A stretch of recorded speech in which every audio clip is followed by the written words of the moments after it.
Hello and welcome back to Bits and Bobs. Today's video is the complete guide to the half-farthing coin, the coin worth only a half of a farthing.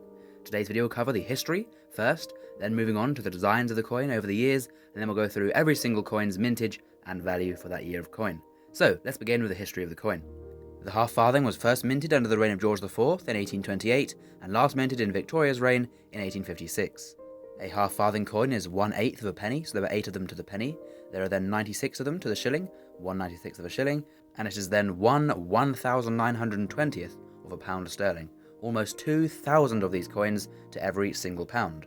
A very low valued coin and small denomination back in the day. And back in the day when it was first released in 1828, the coin was worth around 7 pence, and still 7 pence in 1856, as there was not much inflation back then, so for its whole life, it remained about 7 pence in today's money.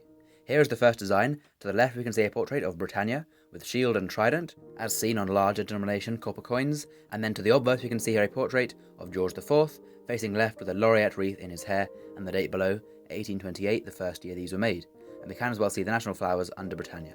Moving on to the William IV half-farthings, we can see now his portrait faces the other way, and this one is done by William Wine, sees him uncrowned with no laureate, but the date still below him, and the reverse design as well is still the same, that design of Britannia with the shield, trident, helmet, draped clothing, and national flowers below with legend around that was also used on the farthing, halfpenny and penny of William IV's reign.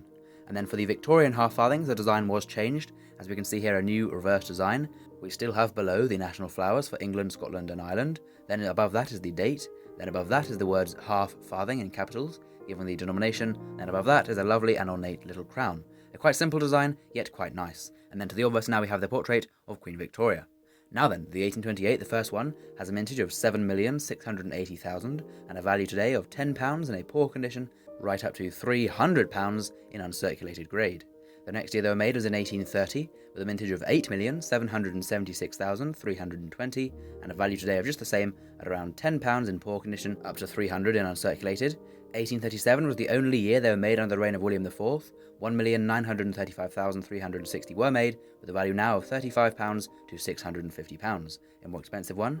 Now for the Victorian ones, 1839 is the first year, a mintage of 2,042,880 and a value of £5 to £200. 1842 is the next year they were made, an unknown mintage for this year, but it must be around a few million, as the value is very similar at £5 to £200 for this coin.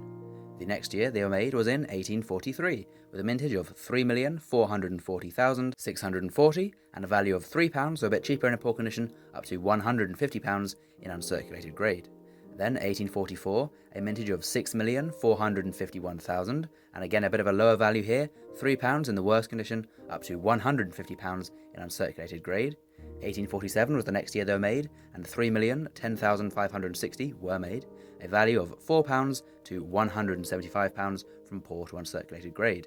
1851 next, and again this mintage is unknown, but a value of £10 to £300, so a less common one, more of a rare date, although the mintage is unknown. 1852 is up next with a mintage of less than a million, only 989,184 were made, and has a value now of £5 in poor and £250 in uncirculated condition. 1853 next, a mintage of 955,224, so quite similar, and a similar value range of £10 to poor condition and £250 in uncirculated. 1854 next, a mintage of very low, the lowest known mintage, 677,376, and a value of £13 to £325.